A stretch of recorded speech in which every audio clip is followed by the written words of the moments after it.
नमस्कार, सत श्री अकाल, सलाम दोस्तों। मैं रोहित गुप्ता, मेरे यूट्यूब चैनल रोहित क्लासेस में आपका तहे दिल से स्वागत है। दोस्तों, हम यहाँ एनटीए यूजीसी नेट पेपर 1 शिक्षण एवं शोध अभियोग्यता के व्यसमदान की पुस्तक को पढ़ रहे हैं, जिसमें हमारा चैप्टर नंबर 10 बी प्रशासन, राजनीति और शासन प्रबंध चल रहा है। इसका भाग 4 आज हम लोग पढ़ने जा रहे हैं और आज का टॉपिक है दोस्तों संघीय कार्यपालिका। तो वीडियो को स्टार्ट करने से पहले आप सभी लोगों से अनुरोध है कि जो लोग भी इस वीडियो को देख रहे हैं दोस्तों, वो प्लीज़ वीडियो को लाइक कर दीजिए। चैनल को अब तक जिन्होंने सब्सक्राइब नहीं किया है वो प्लीज़ चैनल को सब्सक्राइब करके बेल आइकन प्रेस कर दीजिए, ताकि आने वाले वीडियोस आपको सही टाइम पर मिल सके। और वीडियो को शेयर करना आप लोग मत भूलिएगा, ठीक है दोस्तों। और जिन लोगों को लगता है मैं बहुत स्लो बोल रहा हूँ वीडियो में, तो प्लीज़ वो अपने यूट्यूब के सेटिंग में जाके प्लेबैक स्पीड बटन को 1.5x कर लीजिए, ताकि आपको मेरी वॉइस जो है आपके माध्यम के अनुसार प्राप्त हो सके। तो चलिए स्टार्ट करते हैं चैप्टर नंबर 10 बी भाग 4 संघीय कार्यपालिका। संघीय कार्यपालिका में भारत के राष्ट्रपति, मंत्रिपरिषद, उपराष्ट्रपति, केंद्रीय मंत्री और स्वतंत्र कार्यकारी एजेंसियां सम्मिलित हैं, ठीक है। संघीय कार्यपालिका में देश के राष्ट्रपति राज्य के प्रमुख हैं। राष्ट्रपति कार्यपालिका के अध्यक्ष होने के नाते संसद को भंग कर सकते हैं, ताज़ा चुनावों की घोषणा कर सकते हैं, राज्य में आपातकालीन स्थिति की घोषणा कर सकते हैं और राज्यों की सरकार को भंग कर सकते हैं, लेकिन राष्ट्रपति प्रधानमंत्री के परामर्श के बिना कार्य नहीं कर सकते। समझ गए दोस्तों। आगे है राष्ट्रपति भारत के सशस्त्र बलों के सर्वोच्च कमांडर है, यानी तीनों सेना के कमांडर कौन है? राष्ट्रपति, ठीक है। आगे है भारत के राष्ट्रपति, प्रेसिडेंट ऑफ इंडिया। ये देख लेते हैं। जिस तरह ब्रिटेन में शासन की प्रमुख वहाँ की सामग्री होती है, रानी होती है, उसी प्रकार से भारत में राज्य का प्रमुख जो होता है वो राष्ट्रपति होता है। भारतीय संविधान के अनुच्छेद 52 के अनुसार, यानी 52 के अनुसार राष्ट्रपति भारत का राष्ट्रीय अध्यक्ष है। भारत की समस्त कार्यपालिका शक्तियाँ राष्ट्रपति में निहित है। सभी निर्णय राष्ट्रपति के नाम पर लिए जाते हैं। राष्ट्रपति को भारत का प्रथम नागरिक भी कहा जाता है, ठीक है। आगे दोस्तों योग्यता, एलिजिबिलिटी क्या होती है ये देखते हैं। नंबर 1, भारत का नागरिक हो तभी वो राष्ट्रपति बन सकता है। दूसरा, 35 वर्ष की आयु पूरी कर चुका हो, ठीक है। आगे देखते हैं। तीसरा है दोस्तों, लोकसभा का सदस्य निर्वाचित किए जाने योग्य हो, ठीक है, ताकि उसे आगे। नंबर 4 है, चुनाव के समय लाभ का पद धारण नहीं करता हो, ठीक है। यही सब खूबियाँ होगा तब जाके वो राष्ट्रपति बन पाएगा, ठीक है। अभी कौन है राष्ट्रपति, ज़रा आप लोग कमेंट बॉक्स में करिए तो कौन सी। अब हम हिंट नहीं देंगे, आप लोग ज़रूर इसको कमेंट बॉक्स में करिए। वर्तमान में भारत के राष्ट्रपति कौन हैं। चुनाव प्रक्रिया देख लेते हैं दोस्तों, इलेक्शन प्रोसेस क्या है। राष्ट्रपति के निर्वाचन के लिए निर्वाचन मंडल की संरचना की जाती है, जिसमें राज्यसभा, लोकसभा और राज्यों की विधानसभाओं के निर्वाचित सभी सदस्य होते हैं, ठीक है। केवल नेता लोग ही इनको वोट देंगे। राष्ट्रपति का चुनाव अप्रत्यक्ष रूप से, अर्थात एकल संक्रमणीय मत पद्धति द्वारा समानुपातित प्रणाली द्वारा होता है। प्रत्येक राज्य के चुने हुए विधायक और लोकसभा एवं राज्यसभा के सांसद के मतदान से राष्ट्रपति का चुनाव होता है। आगे, भारत के राष्ट्रपति के निर्वाचन के लिए प्रत्येक राज्य की विधानसभा के प्रत्येक निर्वाचित सदस्य का मत मूल्य निर्धारित किया गया है। सांसदों का अलग मत मूल्य निर्धारित किया गया है। विधानसभा के निर्वाचित सदस्य का मत मूल्य बराबर राज्य की कुल जनसंख्या डिवाइडेड 1000 बटा विधायकों की कुल संख्या। ठीक है, इस फॉर्मूला के अनुसार दोस्तों होता है। ठीक, आगे सांसदों का मत मूल्य बराबर विधानसभाओं के कुल निर्वाचित सदस्यों के कुल मतों का योग डिवाइडेड बाई 1000 बटा संसद के कुल निर्वाचित सदस्यों की संख्या। राष्ट्रपति चुनाव की वर्तमान व्यवस्था 1974 से चल रही है। ठीक है, आगे राष्ट्रपति चुनाव की वर्तमान व्यवस्था जो है कब से चल रही है? 1974 से चल रही है और ये 2026 तक लागू रहेगी। ठीक है, उसके बाद ही बदलेगी। इसमें 1971 की जनसंख्या को आधार माना गया है। 2 केंद्र शासित प्रदेशों दिल्ली और पौंडीचेरी यानी पुद्दुचेरी के विधायक भी चुनाव में हिस्सा लेते हैं। ठीक है, इम्पॉर्टेंट है लाइन, ध्यान दीजिएगा। जिनकी अपनी विधानसभाएं हैं। अनुच्छेद 7 के अनुसार राष्ट्रपति के चुनाव से संबंधित विवाद का विनिश्चय उच्चतम न्यायालय द्वारा किया जाएगा। ठीक है, आगे देखते हैं। अनुच्छेद 57 के अनुसार कोई व्यक्ति कितनी बार राष्ट्रपति पद के लिए चुना जाएगा, इसकी कोई ऊपरी सीमा निश्चित नहीं की गई है। राष्ट्रपति का कार्यकाल 5 वर्ष का होता है। कार्यकाल में उनके वेतन और भत्ते नहीं घटाए जा सकते हैं। ठीक है, राष्ट्रपति अपना त्यागपत्र उपराष्ट्रपति को सौंपते हैं। राष्ट्रपति को उसके पद से अनुच्छेद 61 के तहत महाभियोग की प्रक्रिया के द्वारा हटाया जा सकता है। राष्ट्रपति के विरुद्ध महाभियोग की प्रक्रिया तब संचालित की जा सकती है जब उसने संविधान के प्रावधानों का उल्लंघन किया हो। ठीक है, आगे महाभियोग की प्रक्रिया संसद के किसी भी सदन में प्रारंभ की जा सकती है यदि कोई भी सदन 2/3 बहुमत से प्रस्ताव को पास कर दे तो दूसरा सदन उसकी जांच करेगा। यदि दूसरा सदन भी जांच के बाद इसको 2/3 बहुमत से प्रस्ताव को पास कर दे तो राष्ट्रपति को महाभियोग से हटाया जा सकता है। ठीक है, याद रखिएगा। आगे है राष्ट्रपति के अधिकार एवं कर्तव्य। उसके क्या अधिकार है और कर्तव्य है, आइए देखते हैं। नियुक्ति संबंधी अधिकार।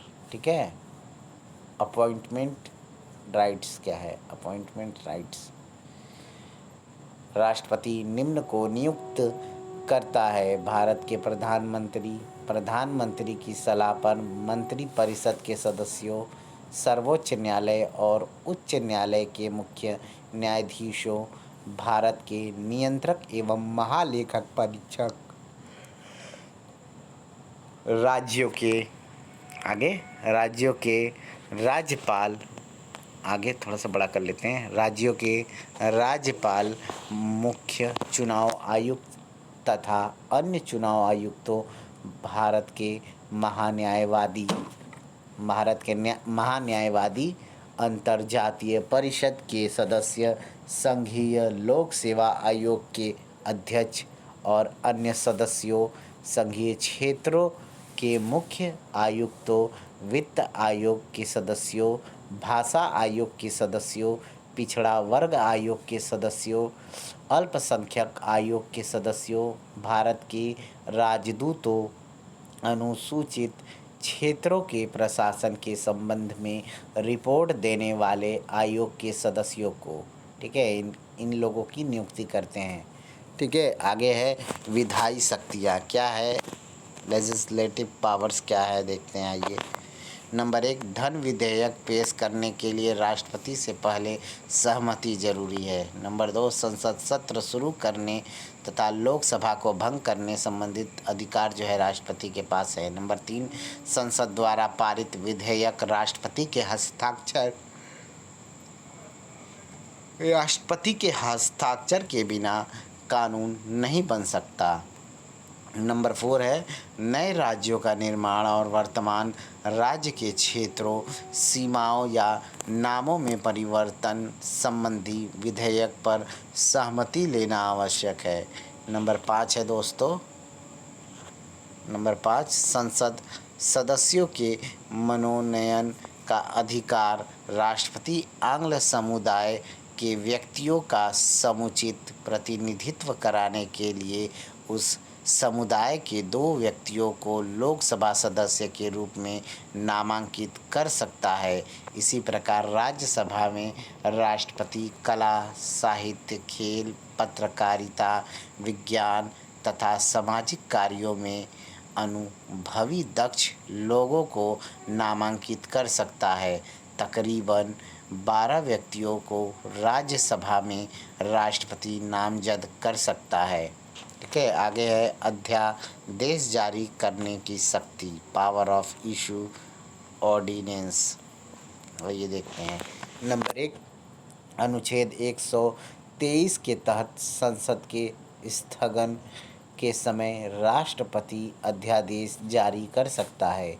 नंबर 2, सैन्य शक्ति, सैन्य बलों का सुप्रीम पावर राष्ट्रपति में सन्निहित है, लेकिन इसका इस्तेमाल विधि द्वारा नियमित होता है। ठीक है, आगे है राजनीतिक शक्ति, पॉलिटिकल पावर। नंबर 1, दूसरे देशों के साथ कोई भी समझौता या संधि राष्ट्रपति के नाम से की जाती है। ठीक है, नाम राष्ट्रपति कराता है, करता कोई और है। नंबर 2, राष्ट्रपति विदेशों के लिए भारतीय राजदूत की नियुक्ति करता है और भारत में विदेशों के राजदूतों की नियुक्ति का अनुमोदन करता है। ठीक है, क्षमादान की शक्ति। ये देखिए बहुत इम्पॉर्टेंट है लाइन, आप लोग ध्यान से देखिएगा, इसका अनुच्छेद भी पता होगा आपको और प्रोसेस भी। संविधान के अनुच्छेद 72 के अंतर्गत राष्ट्रपति को किसी अपराध के लिए दोषी ठहराने, किसी व्यक्ति के दंड को माफ़ करने, उसका प्रतिलंबन, परिहार और लघुकरण की शक्ति प्राप्त है। इसमें मृत्युदंड भी शामिल है। ठीक है, किसी को अगर फांसी की सज़ा हो, अगर राष्ट्रपति के मन में अगर दया आ जाए तो वो उसको माफ़ भी कर सकता है। ठीक है दोस्तों, आगे देखते हैं राष्ट्रपति की आपातकालीन शक्तियाँ क्या क्या है। आइए ज़रा देखते हैं। संविधान के भाग 18 के अनुच्छेद 352 से 360 के अंतर्गत राष्ट्रपति को आपातकालीन शक्तियाँ प्राप्त है। नंबर 1, अनुच्छेद 352, युद्ध, बाह्य आक्रमण या सशस्त्र विद्रोह की स्थिति से निपटने के लिए राष्ट्रपति को अधिकार है कि वो आपातकाल लागू करे। ठीक है, आगे देखते हैं। नंबर 2 है दोस्तों हमारा अनुच्छेद 360, यदि कोई राज्य संवैधानिक रूप से अक्षम हो गया है तो राष्ट्रपति वहाँ आपातकाल या राष्ट्रपति शासन की घोषणा कर सकता है। नंबर 3, अनुच्छेद 360, आर्थिक संकट की स्थिति में। ठीक है, यहाँ पे थोड़ा दोस्तों मिसप्रिंट होगा। ठीक है, थोड़ा चेक करके हम तुरंत आपको बता रहे हैं।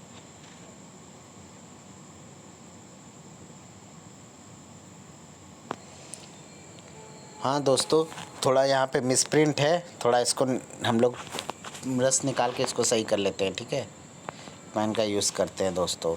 यहाँ पे दोस्तों हम थोड़ा अंडरलाइन कर लेते हैं, अपना इस्तेमाल हथियार यूज़ कर लेते हैं दोस्तों। ये पॉइंट जो है यहाँ पे अनुच्छेद 360 नहीं होगा, बल्कि 360 की जगह दोस्तों ये गलत है, 360 की जगह यहाँ पे होगा 356। ठीक है, 356, क्षमा करिएगा। ठीक, 356 होगा दोस्तों। ठीक है दोस्तों, क्षमा कर दीजिएगा।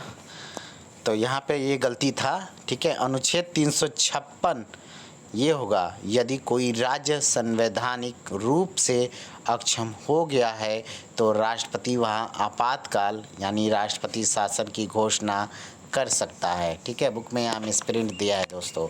आगे नंबर 3 है अनुच्छेद 360 आर्थिक संकट की स्थिति में। ठीक है, हालांकि हम लोग ब्रश यूज़ करते नहीं हैं दोस्तों, तो इसको हम लोग बंदी कर दे तो अच्छा है। ठीक है, आगे देखते हैं। चलिए इसको कट कर देते हैं, ब्रश का यूज़ नहीं करना है। आगे समय बहुत लगता है दोस्तों, और समय बहुत कीमती है और कम भी है।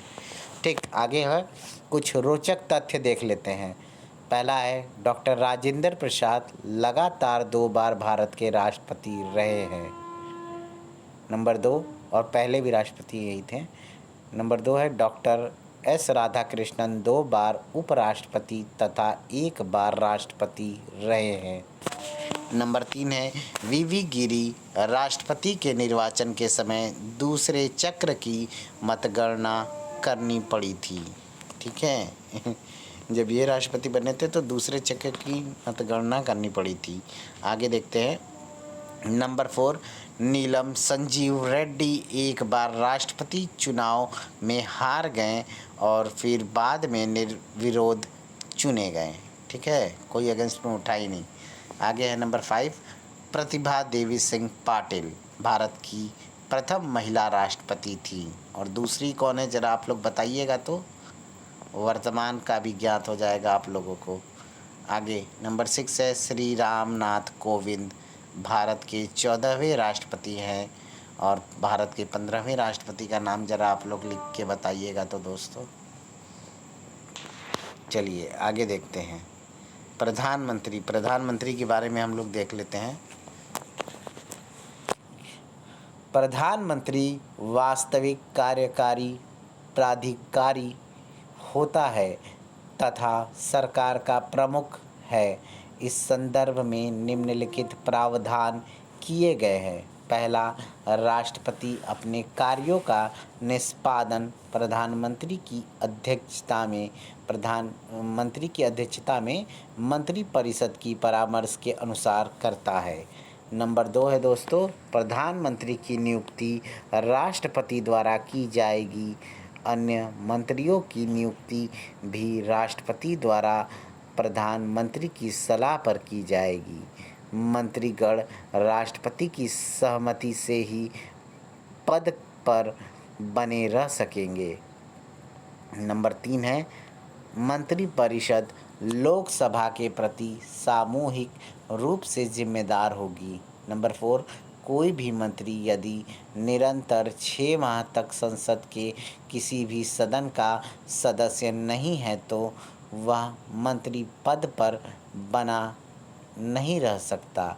संविधान के 91वें संशोधन अधिनियम 2003 के अनुसार मंत्रिपरिषद में प्रधानमंत्री सहित मंत्रियों की कुल संख्या लोकसभा सदस्यों की कुल संख्या के 15% से अधिक नहीं हो सकती है।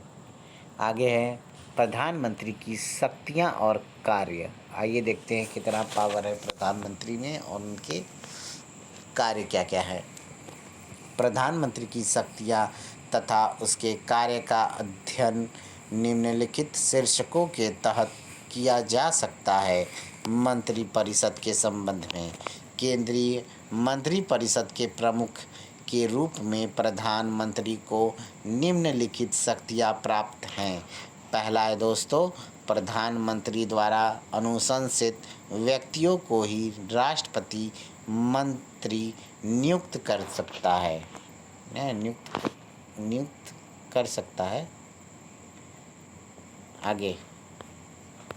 आगे दोस्तों दूसरा नंबर है मंत्रियों में विभिन्न विभागों का आवंटन। विभिन्न विभागों का आवंटन। नंबर 3, मतभेद होने की स्थिति में प्रधानमंत्री किसी मंत्री के त्याग पत्र की मांग कर सकता है या राष्ट्रपति को उसे पदच्युत करने की सलाह दे सकता है, मतलब पद से हटाने के लिए सलाह दे सकता है। नंबर 4, प्रधानमंत्री मंत्रिपरिषद की बैठकों की अध्यक्षता करता है और महत्वपूर्ण निर्णय लेता है। नंबर 5 है, प्रधानमंत्री सभी मंत्रियों को दिशा निर्देश देता है और उनके कार्यों के बीच तालमेल बनाए रखता है। आगे देख लेते हैं। नंबर 6 पॉइंट है, प्रधानमंत्री अपने पद से त्यागपत्र देकर मंत्रिपरिषद भंग कर सकता है। ठीक है, इतना पावर होता है। राष्ट्रपति के संबंध में देखते हैं क्या पावर है प्रधानमंत्री जी का। आइए, प्रधानमंत्री राष्ट्रपति और मंत्रिपरिषद के बीच की महत्वपूर्ण कड़ी के रूप में निम्नलिखित कार्य करता है। पहला, मंत्रिपरिषद द्वारा लिए गए निर्णयों से राष्ट्रपति को अवगत कराता है। ठीक है।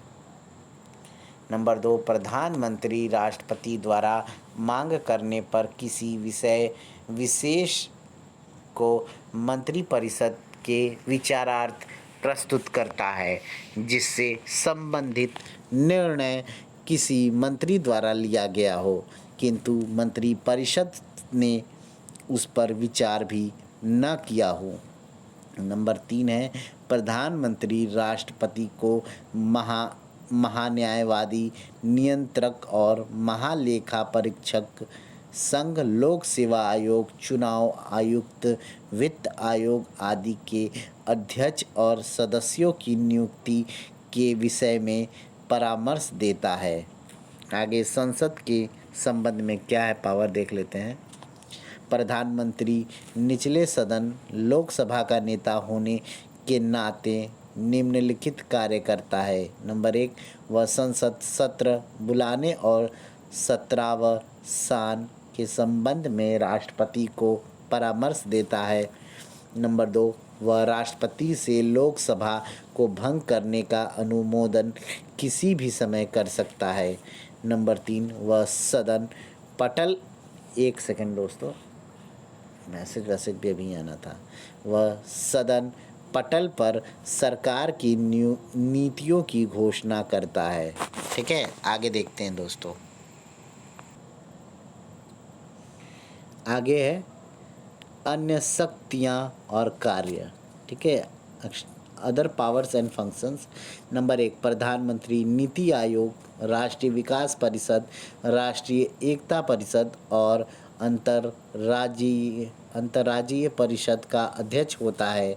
नंबर 2, वह देश विदेश की नीति तैयार करने में महत्वपूर्ण भूमिका निभाता है। नंबर 3, वह केंद्र सरकार का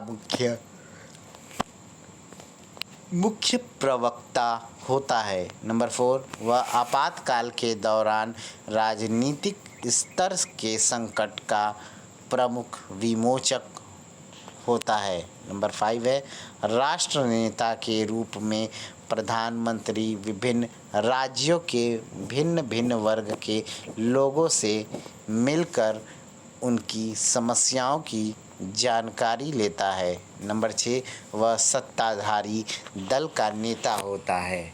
ठीक है, आगे है उप प्रधानमंत्री, डेप्यूटी प्राइम मिनिस्टर। मंत्रिपरिषद में कभी उप प्रधानमंत्री का पद भी हुआ करता था, जिसके अनुसार नेहरू जी की मंत्रिपरिषद में सरदार पटेल, श्रीमती इंदिरा गांधी की मंत्रिपरिषद में श्री मोरारजी देसाई जी की मंत्रिपरिषद में चौधरी चरण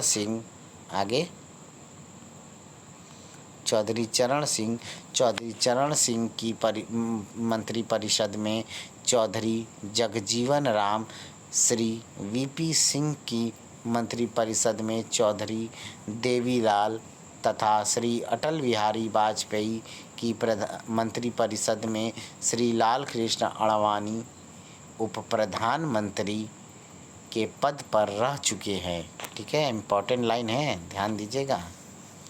उप प्रधानमंत्री की नियुक्ति मुख्यतया राजनीतिक कारणों से की जाती है। ठीक है, आगे है मंत्रिपरिषद। Council of ministers. भारतीय संविधान में ब्रिटिश संसदीय प्रणाली की तरह ही संसदीय प्रणाली की सरकार का प्रावधान है। संविधान की धारा 74(1) में यह व्यवस्था की गई है कि राष्ट्रपति की सहायता करने तथा उसे सलाह देने के लिए एक मंत्रिपरिषद होगा, जिसका प्रमुख प्रधानमंत्री होगा।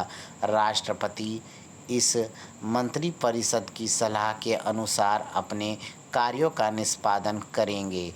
इस प्रकार वास्तविक कार्यकारी शक्ति मंत्रिपरिषद में निहित है। ठीक है, आगे देखते हैं। मंत्रिपरिषद सामूहिक रूप से लोगों के सदन लोकसभा के प्रति उत्तरदायी हैं। मंत्रिपरिषद में 3 श्रेणी के मंत्री सम्मिलित होते हैं: कैबिनेट मंत्री, राज्य मंत्री और उप मंत्री। इनका मुख्य प्रधानमंत्री है, जो देश का सर्वोच्च शासक होता है। आगे है दोस्तों कैबिनेट मंत्री।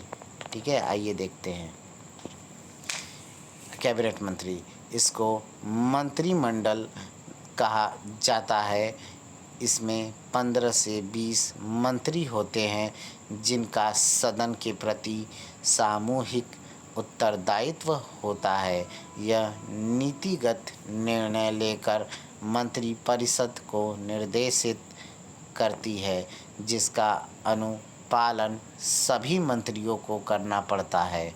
मंत्रिमंडल स्तर के मंत्रियों के पास केंद्र सरकार के प्रमुख मंत्रालय जैसे कि गृह, रक्षा, वित्त, विदेश आदि होते हैं। आगे है राज्य मंत्री, देख लेते हैं। राज्य मंत्रियों को मंत्रालय या विभागों के भागों के स्वतंत्र प्रभार सौंपे जाते हैं या इनको कैबिनेट मंत्रियों के साथ संबद्ध किया जाता है। राज्य मंत्री के मंत्रालयों या विभागों से जुड़े मामलों पर विचार के समय उसे मंत्रिमंडल की बैठक में बुलाया जाता है। आगे है उप मंत्री। ठीक है, डिप्टी मिनिस्टर देख लेते हैं। इनको स्वतंत्र प्रभार नहीं दिया जाता है। इन्हें कैबिनेट स्तर के मंत्रियों तथा राज्य स्तर के मंत्रियों के साथ संबद्ध किया जाता है, जो प्रशासनिक, राजनीति और संसदीय कार्यों में मदद करते हैं। आगे है संसदीय सचिव। आइए देख लेते हैं। यह मंत्रिपरिषद के अंतिम श्रेणी के सदस्य होते हैं, जिनके नियंत्रण में कोई विभाग नहीं होता है।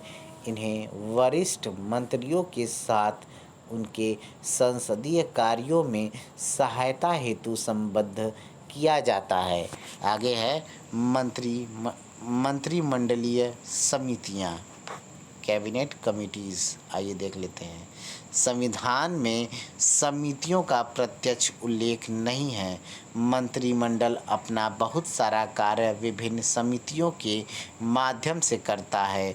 संसदीय समितियां मंत्रिमंडल के कार्यभार को कम करने हेतु स्थापित की जाती है तथा नीतिगत मामलों की गहन परीक्षा और आगे देख लेते हैं परीक्षा और प्रभावी समन्वय कार्य को भी सुगम बनाती है। समितियां श्रम विभाजन और प्रभावी प्रत्यायोजन के सिद्धांत पर आधारित है।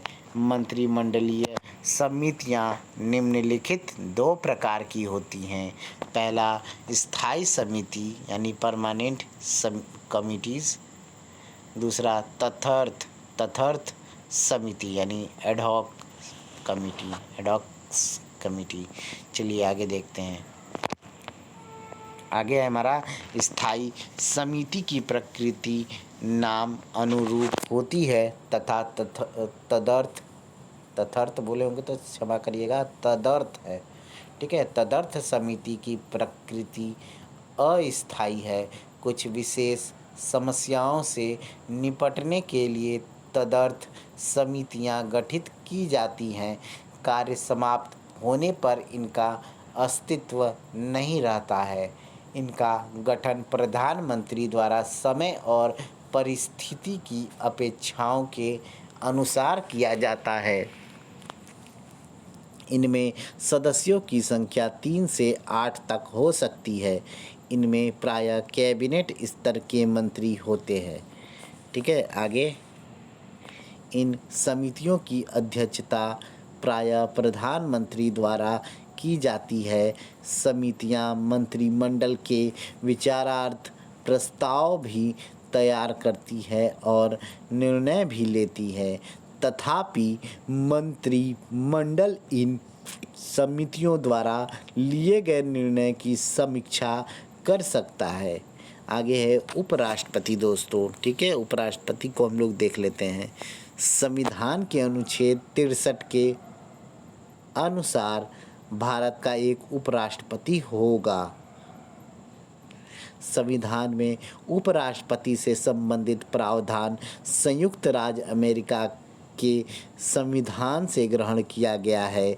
इस प्रकार से भारत के उपराष्ट्रपति का पद अमेरिकी उपराष्ट्रपति पद की कुछ परिवर्तन सहित अनुकृति है। ठीक है, भारत का उपराष्ट्रपति राज्यसभा का पदेन सदस्य होता है। ठीक है, और अन्य कोई लाभ का पद धारण नहीं करता है दोस्तों।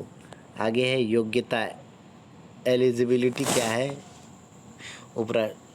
उपराष्ट्रपति बनने के लिए। आइए, वह भारत का नागरिक हो, जैसे सब में बोला जाता है। दूसरा, 35 वर्ष की आयु पूरी कर चुका हो। ठीक।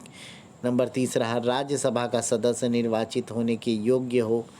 ठीक है। नंबर 4, संसद के किसी सदन या राज्य विधान मंडल में से किसी सदन का सदस्य ना हो। ठीक है, इतनी कंडीशन है।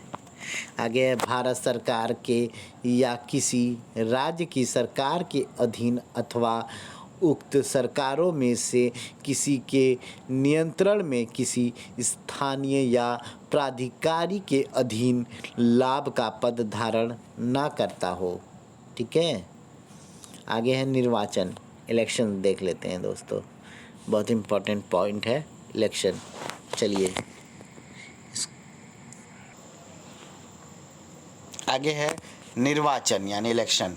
उपराष्ट्रपति का निर्वाचन एक ऐसे निर्वाचक मंडल के द्वारा किया जाता है जो संसद के दोनों सदनों से मिलकर बनता है। अर्थात उपराष्ट्रपति का निर्वाचन राज्यसभा तथा लोकसभा के सदस्यों के द्वारा किया जाता है। राज्य विधानमंडल के सदस्य इसमें भाग नहीं लेते हैं, लेकिन राष्ट्रपति में दोस्तों लेते हैं। यह निर्वाचन आनुपातिक प्रतिनिधित्व पद्धति के अनुसार एकल संक्रमणीय मत तथा गुप्त मतदान के द्वारा होता है। उपराष्ट्रपति के निर्वाचन से संबंधित किसी भी विवाद का निर्णय उच्चतम न्यायालय द्वारा किया जाएगा। यह अनुच्छेद 71 के अनुसार है दोस्तों। ठीक है, आगे देखते हैं कार्यकाल देख लेते हैं। टेन्योर, उपराष्ट्रपति अपने पद ग्रहण करने की तिथि से 5 वर्ष तक अपने पद पर बना रहेगा। जो व्यक्ति उपराष्ट्रपति पद की आवश्यक योग्यता को धारण करता है वह एक से अधिक कार्यालय के लिए निर्वाचित किया जा सकता है। उपराष्ट्रपति अपने पद ग्रहण की तारीख से 5 वर्ष के अंदर भी अपने पद से निम्नलिखित ढंग से हट सकता है या हटाया जा सकता है। ठीक है। नंबर 1, राष्ट्रपति को अपना त्यागपत्र देकर। नंबर 2, राज्यसभा के द्वारा संकल्प पारित करके राज्यसभा में संकल्प पारित होने के बाद उसे अनुमोदन के लिए लोकसभा को भेजा जाता है। यदि लोकसभा संकल्प को अनुमोदित कर देती है तो उपराष्ट्रपति को पद से हटा दिया जाता है। कार्यवाहक राष्ट्रपति के रूप में कार्य करने की स्थिति में उपराष्ट्रपति को महाभियोग द्वारा केवल उसी प्रक्रिया के तहत हटाया जा सकेगा जिस प्रक्रिया से संविधान में राष्ट्रपति पर महाभियोग स्थापित करने का प्रावधान है। ठीक है, आगे है, उपराष्ट्रपति अपने पद का वेतन नहीं ग्रहण करता, बल्कि वह राज्यसभा के सभापति के रूप में अपना वेतन ग्रहण करता है। राज्यसभा के सभापति के रूप में उपराष्ट्रपति को वेतन भारत की संचित निधि से दिया जाता है। उपराष्ट्रपति के वेतन या भत्ते में उसकी पदावधि के दौरान कभी कमी नहीं की जा सकती। ठीक है, आगे है कार्य एवं शक्तियाँ। आइए जरा दोस्तों इसको देख लेते हैं, इम्पोर्टेंट है। उपराष्ट्रपति को संविधान के द्वारा निम्न कार्य तथा शक्तियाँ प्रदान की गई हैं। कार्यवाहक राष्ट्रपति के रूप में कार्य, अनुच्छेद 65 के अनुसार राष्ट्रपति की मृत्यु या उसके त्यागपत्र दे देने या महाभियोग प्रक्रिया के अनुसार उसके पद मुक्त होने या उसकी अनुपस्थिति के कारण जब राष्ट्रपति का पद रिक्त हो जाता है, तब उपराष्ट्रपति राष्ट्रपति के कर्तव्यों का निर्वहन करता है तथा राष्ट्रपति की शक्तियों का प्रयोग करता है। ठीक है, आगे है राज्यसभा के सभापति के रूप में।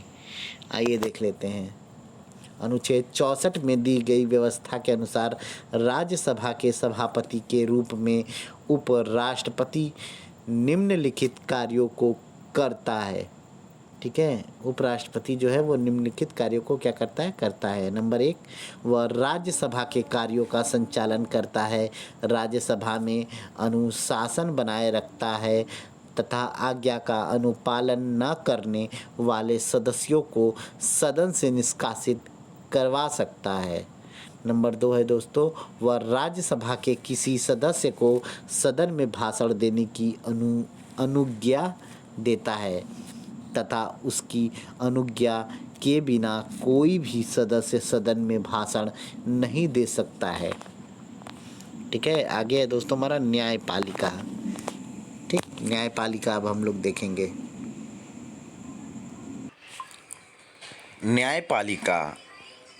न्यायपालिका को दोस्तों हम लोग नेक्स्ट वीडियो में पढ़ेंगे। ठीक है, यहाँ से हम लोग नेक्स्ट वीडियो में पढ़ेंगे। तो okay, thank you for watching. मिलते हैं नेक्स्ट वीडियो में। प्लीज़ वीडियो को लाइक कर दीजिएगा, चैनल को सब्सक्राइब कर दीजिएगा और शेयर करना मत भूलिएगा। Okay, bye bye, good night, take care. खूब पढ़ते रहिए दोस्तों।